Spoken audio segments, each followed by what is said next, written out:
Fala galera, dando continuidade aqui à nossa capacitação de Git e GitHub. Hoje a gente vai falar sobre Gitflow. Antes da gente falar sobre Gitflow, eu queria que vocês relembrassem das últimas aulas e percebessem que o que a gente fez é meio desorganizado, principalmente se a gente for trabalhar com muitas pessoas no nosso projeto.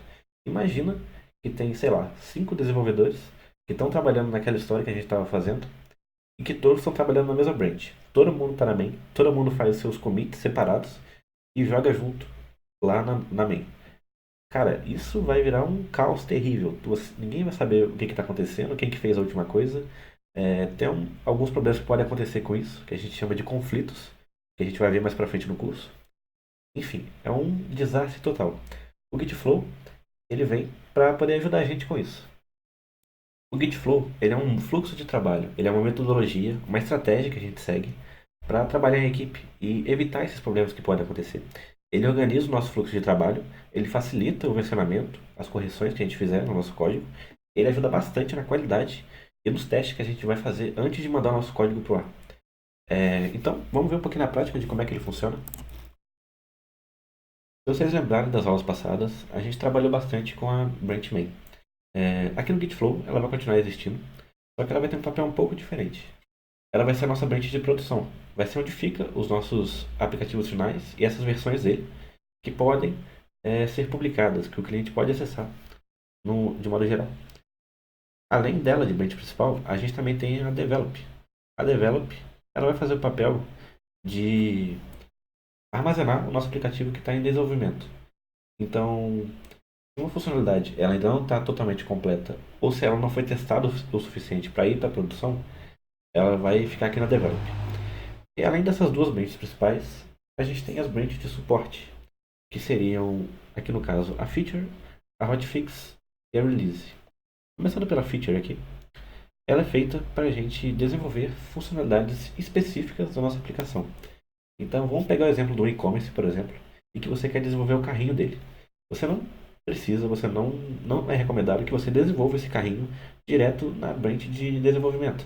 Você pode criar uma feature exclusiva para esse carrinho, desenvolver o que você quiser lá do carrinho e depois juntar isso, fazer um merge aqui, né, com a develop.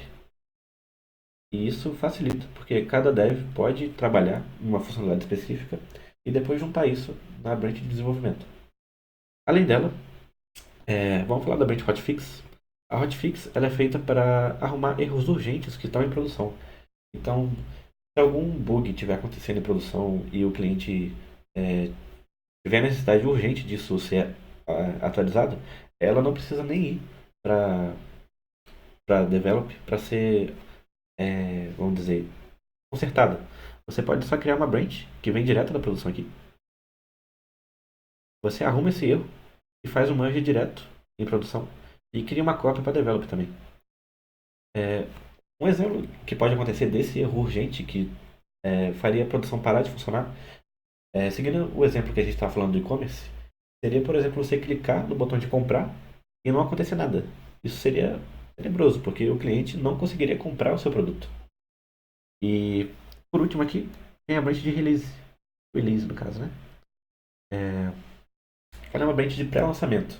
Então, antes de você mandar da sua branch develop para a produção, você cria essa branch release, faz o que tiver que fazer lá, alguma alteração final, alguma correção final, valida isso e manda para sua branch de produção. E também faz uma cópia para develop. Isso ajuda a organizar quais versões do seu código vão ser lançadas. Então, por exemplo, vocês estão vendo aqui que tem as versões 1.0, 1.1, 1.2. Cada versão dessa aqui é uma release. E isso aqui vai ser definido nessa branch aqui. Então, é mais uma branch para ajudar a gente a se organizar. Agora vamos falar um pouco da nomenclatura, de como é que a gente chama essas branches. No caso, você vai trabalhar com muitas branches no seu projeto. Vão ter muitas funcionalidades que vão ser desenvolvidas nas features e você precisa diferenciar isso de algum jeito. E no nosso caso é criar nomenclaturas para isso. Aqui está em inglês, mas você pode traduzir. Então, se você estiver desenvolvendo uma nova funcionalidade, uma nova feature, você pode seguir esse padrão aqui. A funcionalidade aqui, por exemplo, é um modal para criar um novo endereço. você pode chamar essa branch que você vai desenvolver esse modal de fit barra address model, que aí depois do barra é o nome da sua branch. Pode ser tanto fit ou feature aqui. E no caso seja uma correção. Se for uma correção urgente, você pode chamar de hotfix e o nome dela depois. E se for uma correção regular que não vai acontecer, que não vai impactar tanto assim, né, na experiência do usuário, você pode só chamar de fix e dar o nome dela depois. E como as branches vão seguir um padrão de nomenclatura, os commits que a gente fizer nessas branches também vão seguir um padrão. No caso aqui, seria esse daqui. Se for uma feature, por exemplo, um botão de adicionar o endereço, que a gente vai fazer naquela feature de criar o endereço, você pode chamar de fit ou feature aqui, dois pontos, e o que você está fazendo depois. Você tem que descrever bem o que você está fazendo, para poder ficar bem claro para outros desenvolvedores que vão estar trabalhando com você, saberem que você fez exatamente naquele commit.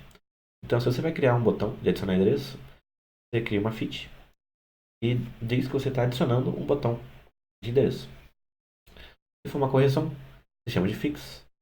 Se for uma refatoração, então, por exemplo, uma refatoração é você pegar uma parte do seu código que não está tão otimizada assim, reescrever ela e deixar esse código mais rápido, mais limpo, ou qualquer melhoria que você fizer naquela parte de código.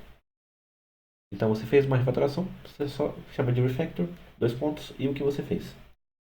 E também pode ser uma documentação.